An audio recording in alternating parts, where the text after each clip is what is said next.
주님 같은 반석은 없도다. 찬양받기 합당하신 이름, 변치 않으시는 구원의 반석, 신실하시고 진실하신 주, 주님 같은 반석은 없도다. 만세 반석, 예수의 반석, 만세 반석, 예수의 반석, 만세 반석, 예수의 반석, 주님 같은 반석은 없도다.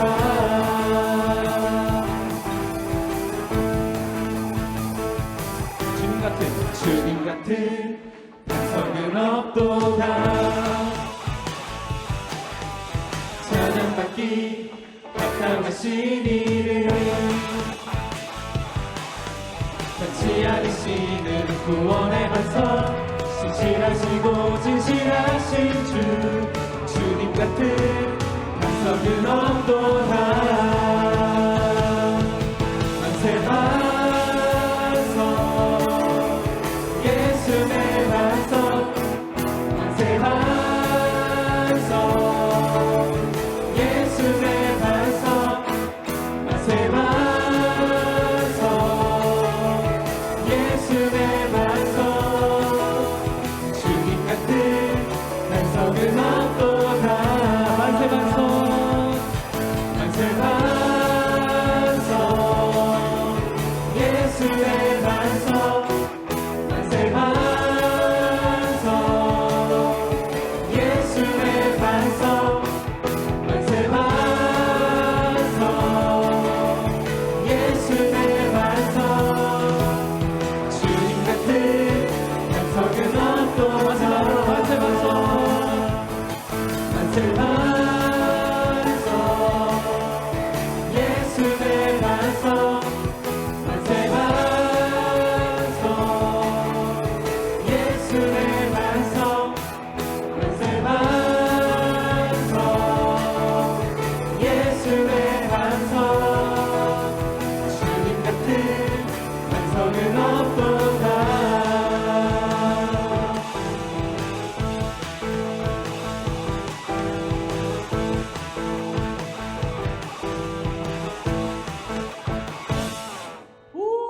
하나님께 영광의 박수 올려드립시다. 아멘.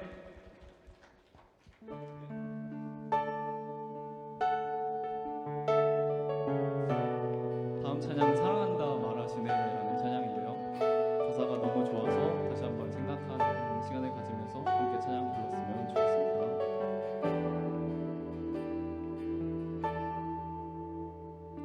사랑의 주, 내 안에 계시네.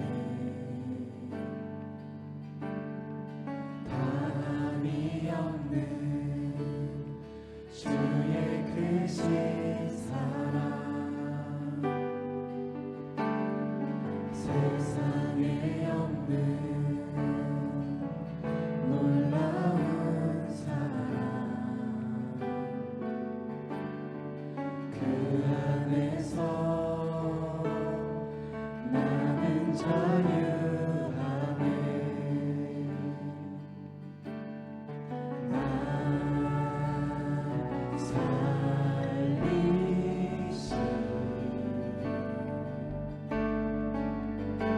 주는 내 전부, 나도 모르던 외롭과 슬픔을 내 주님은 다시네. 이제는 너나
우리 목소리 높여 찬양합시다. 나도 모르던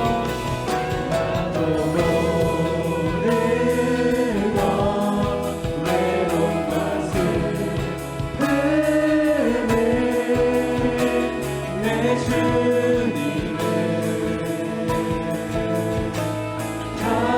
다시네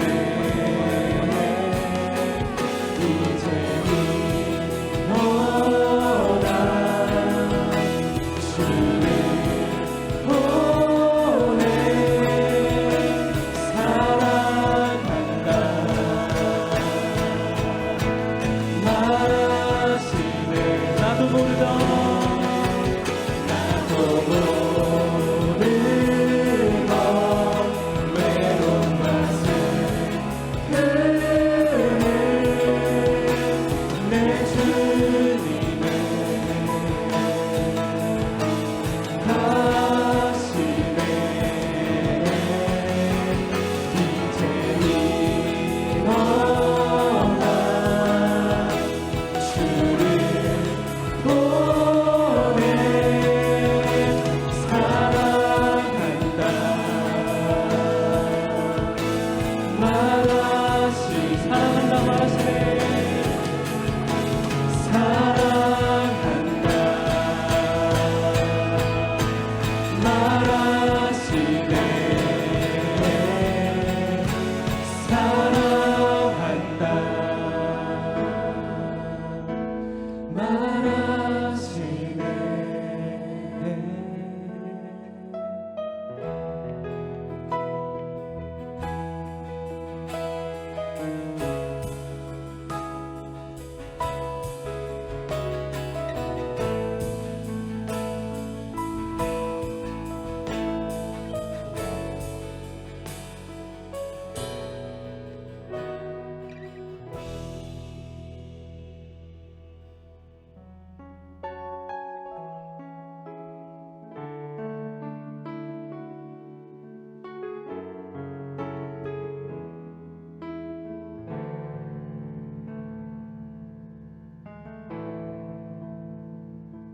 주 안에서 내 영혼 다시 태어나 이전 것은 지나고 새롭게 됐네 죄로 물든 내 모습 예수와 함께 죽고 부활 생명 내 안에 새로운 삶이 열렸네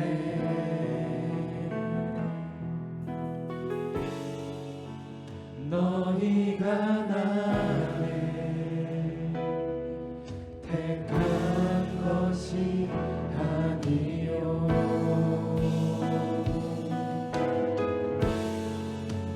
내가 너희를 택하여 세웠나니 오직 내 안에 오직 내 속에 그리스도가 사네 오직 내 삶에 오직 내 맘에 그가 주인 되셨네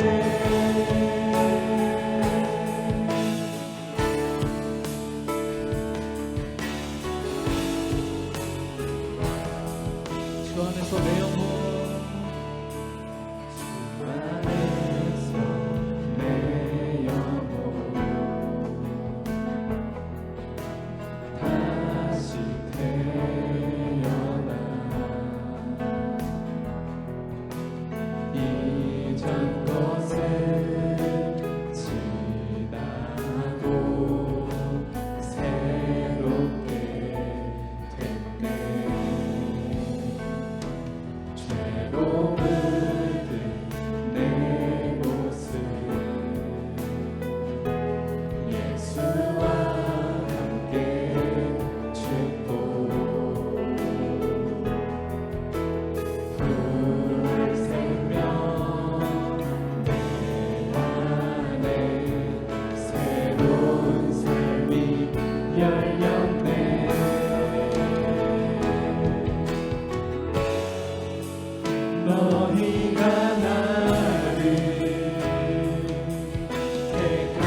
내 생명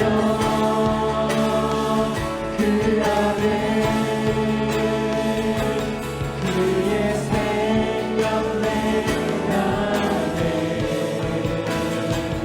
나의 삶이 이전과 같을 수 없네. 내 생명 그 안에 그의 생명 내 안에 나의 삶이 이전과 같을 수 없네.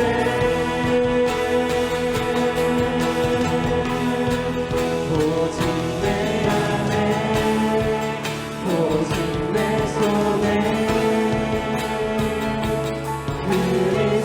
그리스도가 사네. 오직 내 삶에 오직 내 맘에 그가 주인네. 우리의 심령 고백합시다. 우리의 심령 우리의 심령 주의 것이니 당신의 영상 만드소서. 주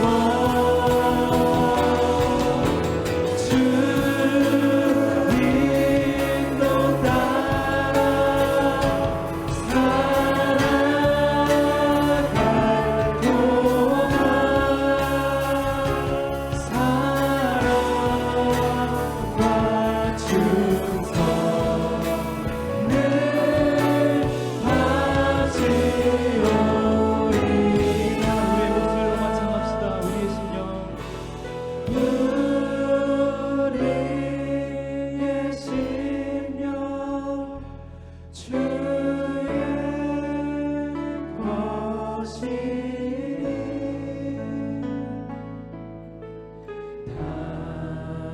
당신의 형상 만드소서. 주 인도 따라 살아갈 동안 사랑과 충성을 바치오리라.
우리 오늘 오후 청년 예배 함께 해주신 성도님 여러분, 학생부 친구분들, 청년부 친구분들 모두 사랑하고 축복합니다. 생명의 삶 큐티 꼭 잊지 않고 해주시길 바라고요. 다음 주 오후 청년 예배는 구역 모임으로 없습니다. 오늘까지 꼭 카톡방 투표 마무리해 주시길 바랍니다. 오늘 예배 후에 청년부 전체 모임 짧게 있겠습니다.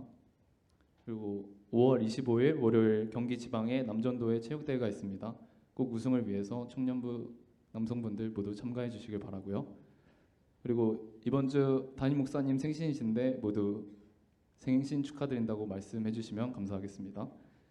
그리고 오늘 말씀 이대한 목사님입니다. 모두 은혜 받는 시간 되시길 바랍니다. 감사합니다. 오늘 함께 나눌 말씀 찾아보도록 하겠습니다. 오늘 함께 나눌 말씀은 고린도전서 1장 1절에서 9절까지의 말씀입니다.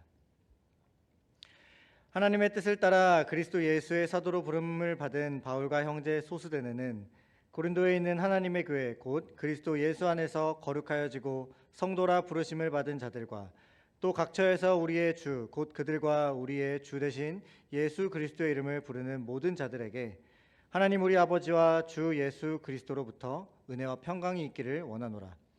그리스도 예수 안에서 너희에게 주신 하나님의 은혜로 말미암아 내가 너희를 위하여 항상 하나님께 감사하노니 이는 너희가 그 안에서 모든 일 곧 모든 언변과 모든 지식의 풍족함으로 그리스도의 증거가 너희 중에 견고하게 되어 너희가 모든 은사에 부족함이 없이 우리 주 예수 그리스도의 나타나심을 기다림이라. 주께서 너희를 우리 주 예수 그리스도의 날에 책망할 것이 없는 자로 끝까지 견고하게 하시리라. 너희를 불러 그의 아들 예수 그리스도 우리 주와 더불어 교제하게 하시는 하나님은 미쁘시도다. 아멘. 샬롬. 사랑하는 이신교회 우리 청년 공동체 여러분, 또 오예배 함께하는 이신 공동체 모두를 주의 이름으로 사랑하고 축복합니다. 함께 옆에 있는 지체들과 인사해 보도록 하겠습니다. 사랑하고 축복합니다.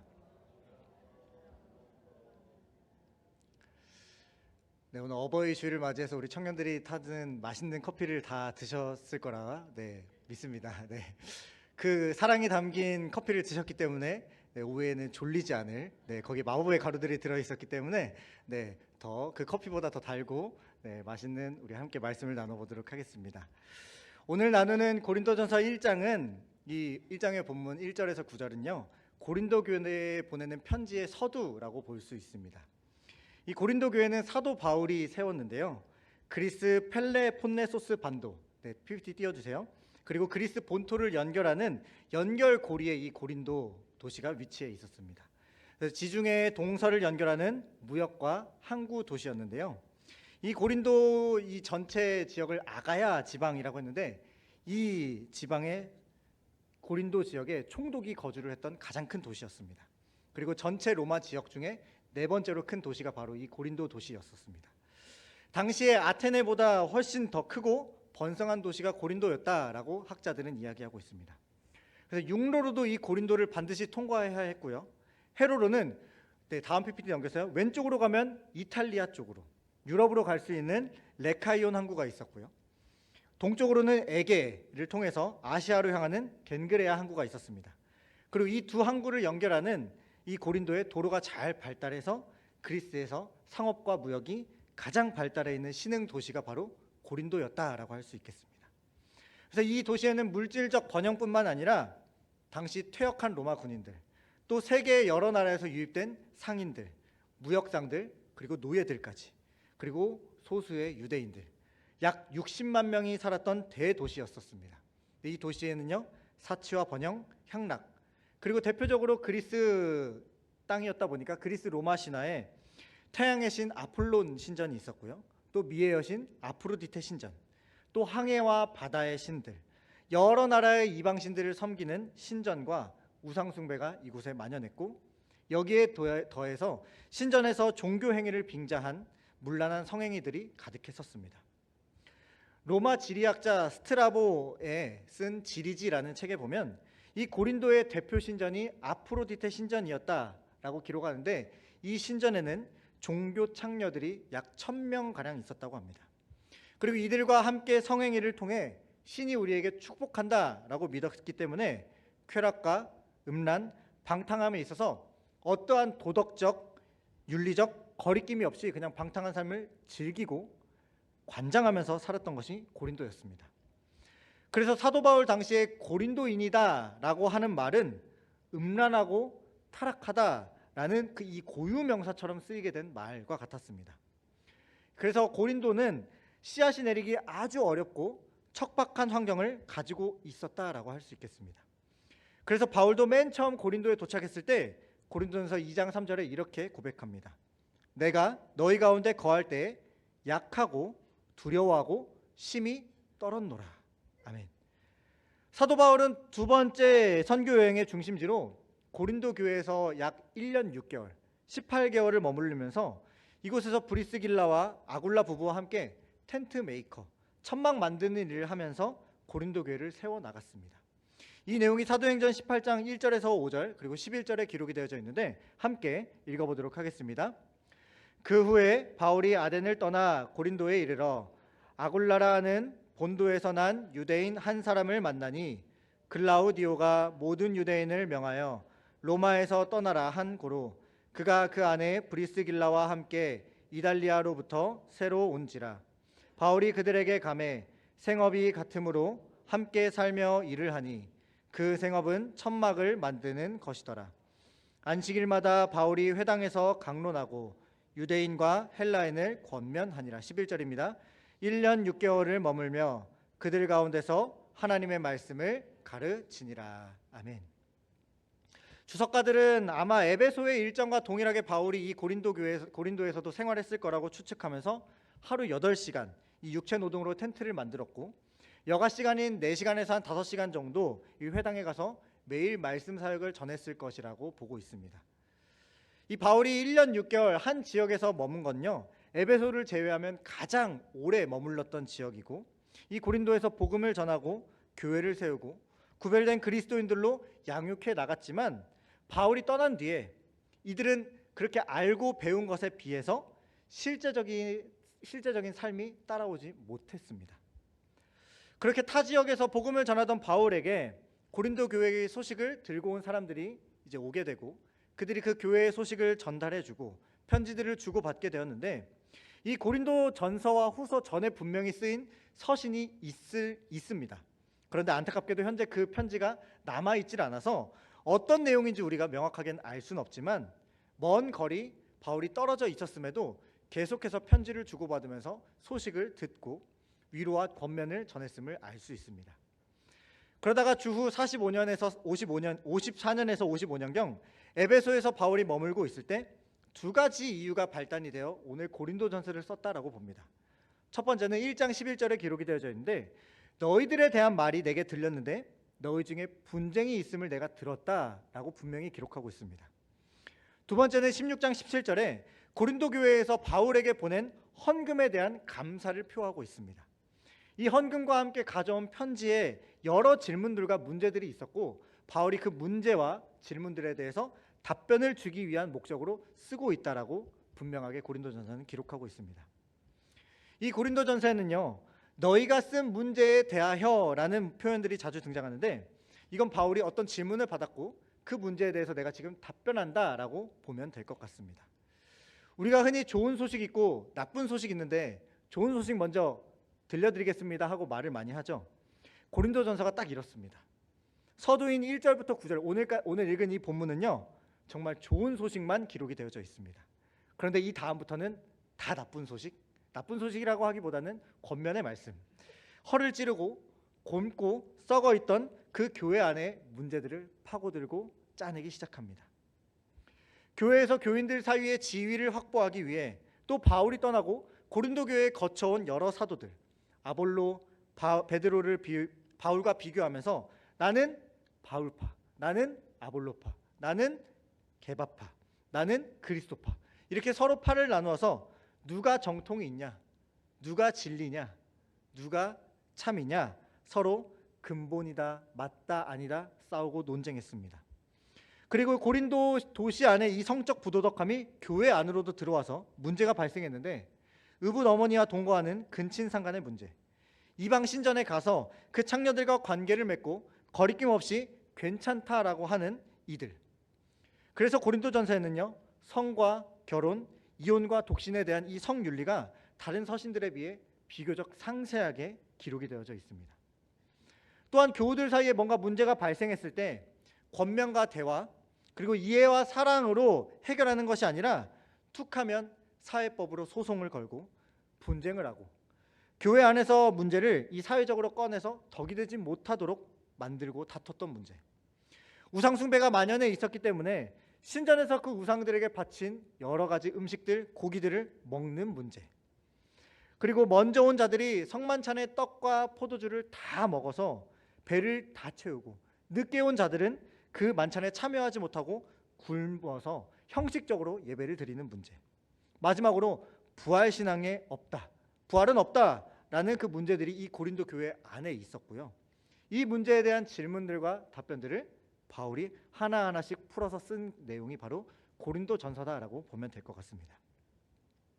사실 이 고린도전서 안에 있는 내용들은요, 오늘 우리 교회 안에서도 또 한국 교회 안에서도 정말 많이 일어나고 있는 일들이 포함되어 있습니다.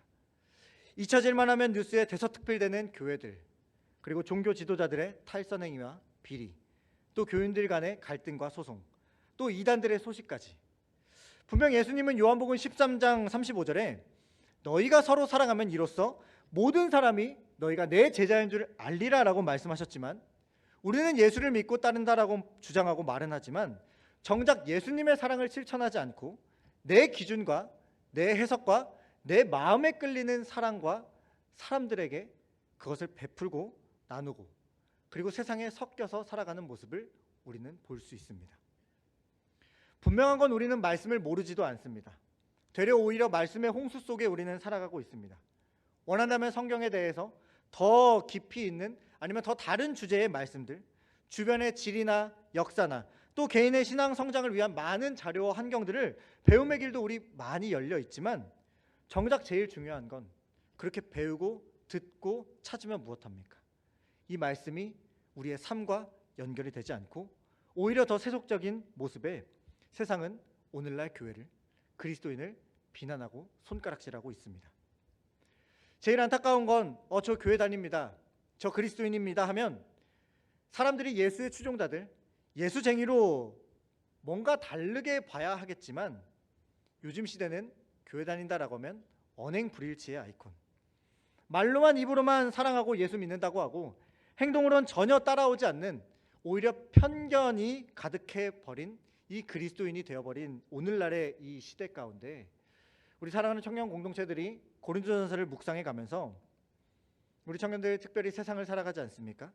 학교와 알바, 직장의 자리 등 하나님의 자녀로 이 세상 속에서 살아가고 있는 여러분에게 큰 울림과 또 적용과 나눔들이 풍성해지길 소망합니다. 바울은 오늘 본문 1절에 예수 그리스도의 사도로 부름받은 바울이다라고 자신을 소개합니다. 그리고 이렇게 동일한 이 사도의 사명을 가진 한 명의 형제를 소개하는데요, 1절 말씀을 함께 읽어보도록 하겠습니다. 하나님의 뜻을 따라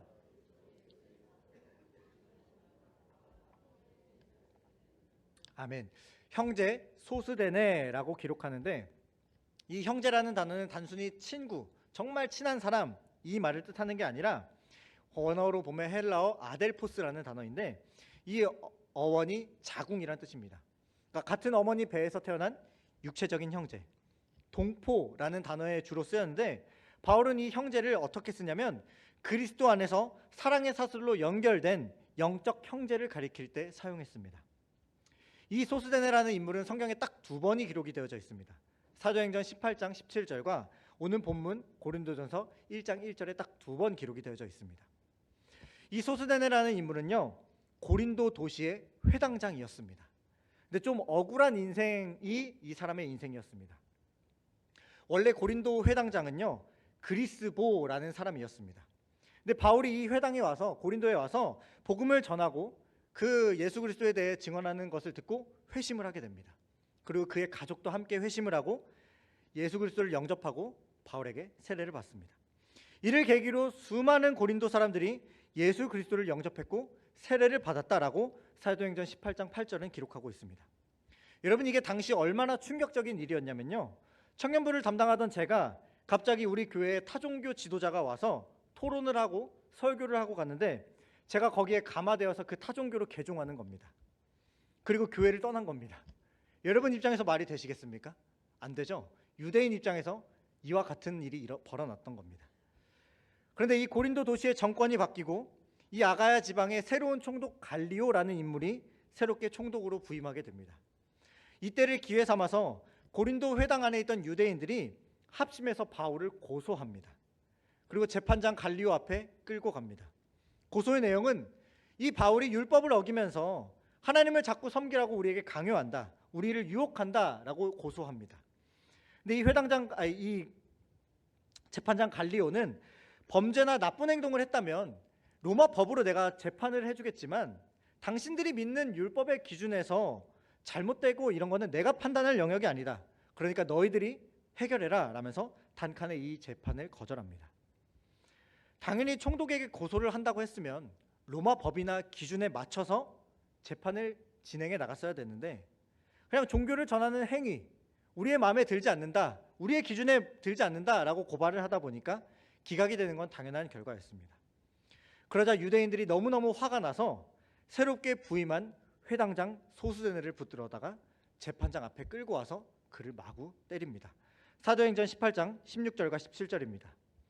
그들을 법정에서 쫓아내니 모든 사람이 회당장 소스데네를 잡아 법정 앞에서 때리되 갈리오가 이 일을 상관하지 아니하니라. 아멘. 재판이 기각되고 재판이 기각되었다고 회당장을 끌어다가 그 사람을 때린다는 게 여러분 말이나 됩니까? 이것은 율법에 어긋난 행동이었습니다. 그런데 이 율법에 어긋난 행동들을 유대인들이 자신들이 하고 있음에도 아무런 죄책감이 없었습니다. 아무런 깨달음이 없었습니다. 회당장 소스데네로서는요 정말 억울한 입장이 많았을 겁니다. 왜냐하면 유대인이라면요 누구나 회당에 들어올 수 있습니다. 오늘날 교회가 모두에게 열려 있듯이 누구나 이곳에 와서 말씀을 듣고 율법에 대해서 토론하고 얘기할 권한이 누구에게나 있었습니다. 바울도 당연했고요. 그리고 이 소스데네가 바울을 미워했다라는 기록이 어디에도 없습니다. 아마도 추측하건대 그 유대인들의 강압적인 태도와 분위기 때문에 억지로 고소장을 써서 아마 그 갈리오에게 냈을 가능성이 높고 반대로 바울을 미워했을 수도 있다라고 해봅시다. 이 정권이 바뀐 틈을 타서 기회는 이때다 바울을 고소했는데 앞장섰을 수도 있습니다. 어떻든 간에 누군가는 책임을 져야 했지만 유대인들은 자기들이 책임을 지고 자기들이 함께 이 문제를 해결해 나가는 것이 아니라 누군가를 대상을 정하고 탓하기 시작했습니다. 그리고 그 대상이 소스데네가 되었던 겁니다. 새롭게 네가 회당장이 되었으면 바울이 이제 회당에서 마음껏 복음을 전하고 잘못된 그 진리들을 가르치는 것을 네가 내버려두면 안 되지. 이 책임을 물어서 소스데네를 때렸던 겁니다. 또 한 가지는 고발장을 공식으로 접수를 하려면 회당장의 이름으로 나가야 됐기 때문에 결국 고소를 진행한 주체는 회당장 소스데네였기 때문에 너가 고소를 잘못했기 때문에 이 일이 벌어진 거다. 그래서 이 책임을 모두 물어서 소스데네를 무자비하게 때린 겁니다. 여러분이 만약에 소스데네라면 어떠시겠습니까? 억울해 미칠 것 같고요. 내가 왜 다 뒤집어 써서 책임을 져야 하며 그에 대한 책임을 지는 것까지는 뭐 오케이 할 수 있겠습니다. 그런데 재판에 패소했다고 재판정 앞에 끌려나가서 모든 사람이 보는 앞에서 맞는다? 이거는 선을 넘어도 한참 넘었고요. 이해의 범주 영역이 아니었습니다. 그리고 아무리 소스데네에게 바울에 대한 감정이 없었다 할지라도 지금 이렇게 맞고 이렇게 자기의 처지가 떨어지게 된 건 결국 바울 때문이니까 미워하고 탓을 돌릴 수도 있는 상황이었습니다. 그런데 여러분 이 일의 모든 결과가 어떻게 되는 줄 아십니까?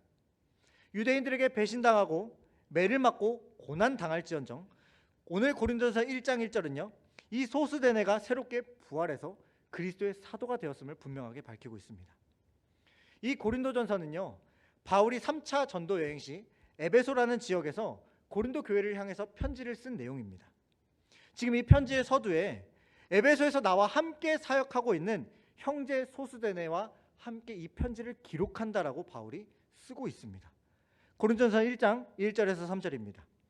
하나님의 뜻을 따라 그리스도 예수의 사도로 부르심을 받은 바울과 형제 소스데네는 고린도에 있는 하나님의 교회 곧 그리스도 예수 안에서 거룩하여지고 성도라 부르심을 받은 자들과 또 각처에서 우리의 주 곧 그들과 우리의 주 되신 예수 그리스도의 이름을 부르는 모든 자들에게 하나님 우리 아버지와 주 예수 그리스도로부터 은혜와 평강이 있기를 원하노라. 아멘. 소스데네가 억울하게 재판장 앞에서 맞은 일로 인해 지금 뭔가 잘못되었구나. 이 회당은 뭔가 문제가 있구나. 깨닫는 계기가 되었고 이를 통해 예수 그리스도를 더욱 깊이 알게 되는 시작점이 되었고 바울과 함께하는 시작, 그가 그리스도인으로 변화되는 시작점이 되었던 겁니다. 분명 소스데네는 바울 밑에서 배운 제자입니다. 바울과 같은 위치에 있을 사람이 아닙니다. 그런데 바울은요, 그를 나의 제자다, 나의 아들이다 라고 말하지 않고 나와 함께 사도의 사명으로 부름받은 형제 소스데네라고 말하고 있습니다. 여러분, 우리가 지난주에 룻과 보아스가 우연과 우연이 마침으로 하나님의 역사로 이루어진 것은요, 보이지 않지만 그 하나님을 신뢰했고 그 말씀을 기억하고 평범한 일상 가운데 말씀을 묵묵히 살아냈을 때 하나님은 그들의 우연을 마침으로 하나님의 역사로 이뤄가셨듯, 오늘 소스데네도 억울한 상황, 또 내 마음에 들지 않는 상황, 내 뜻대로 펼쳐지지 않는 그 상황 속에서도 그것을 인간적으로 해결하고 누군가 탓을 돌리고 미워하는 것이 아니라, 바울에게 복수하는 것이 아니라 그 복음의 말씀을 오히려 영접하고 변화되었기 때문에 하나님은 바울과 함께 온 세계와 열방을 다니며 복음 전파하는 사명을, 그 길을 소스데네에게 열어주셨고, 하나님의 뜻을 따라 예수 그리스도의 사도로 부름받게 된 소스데네로 그의 삶을 연결시켜 주셨다라는 것입니다. 나를 때린 사람들, 나를 억울하게 만들고 괴롭게 만든 사람들을 위해 바울과 함께 지금 그들에게 편지를 쓰는 소스데네, 그들에게 위로와 격려와 권면을 나도 지금 함께 복음에 앞장서고 있기에 당신들도 함께 이 자리에 동참하길 소망합니다. 당신들이 살아가는 그 고린도 지역에 이렇게 살아내길 소망합니다. 편지를 쓴 것입니다. 사랑하는 여러분, 이것이 바로 교회입니다. 그래서 바울도 이 교회를 하나님의 교회다라고 말하고 있습니다. 이게 하나님의 역사, 하나님의 은혜가 아니면 불가능하기 때문입니다. 이 교회는 분명하게 2절과 3절에 이렇게 기록합니다.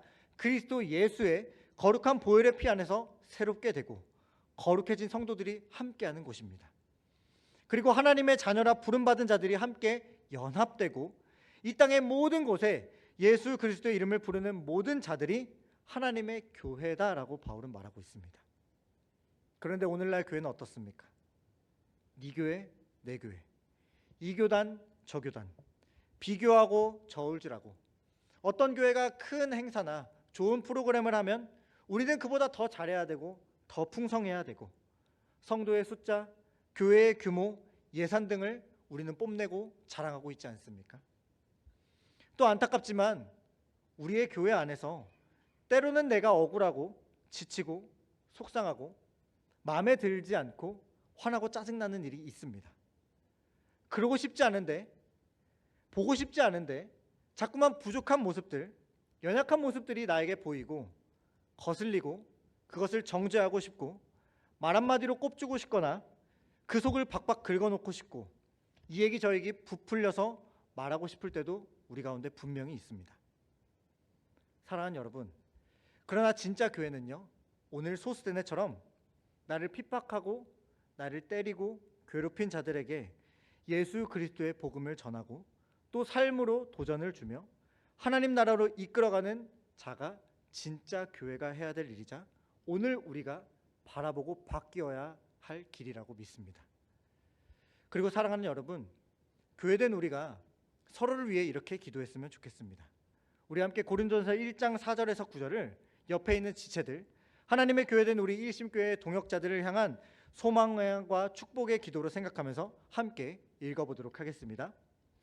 그리스도 예수 안에서 너희에게 주신 하나님의 은혜로 말미암아 내가 너희를 위하여 항상 하나님께 감사하노니, 이는 너희가 그 안에서 모든 일 곧 모든 언변과 모든 지식의 풍족함으로 그리스도의 증거가 너희 중에 견고하게 되어 너희가 모든 은사에 부족함이 없이 우리 주 예수 그리스도의 나타나심을 기다림이라.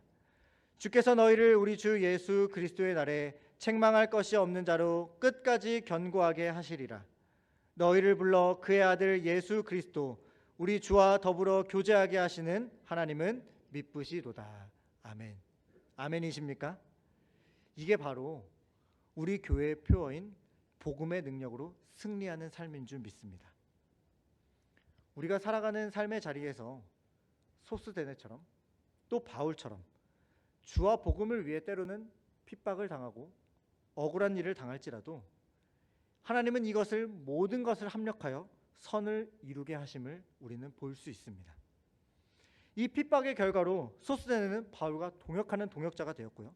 함께 복음 사명을 감당하는 사도의 호칭을 바울에게 인정받는 사람이 되었습니다. 바울 또한 억울하게 고발당했지만 이를 계기로 고린도 지역의 복음 전파에 걸림돌이 되는 모든 것이 다 빠져나가게 되는 엄청난 결과를 얻게 되었습니다.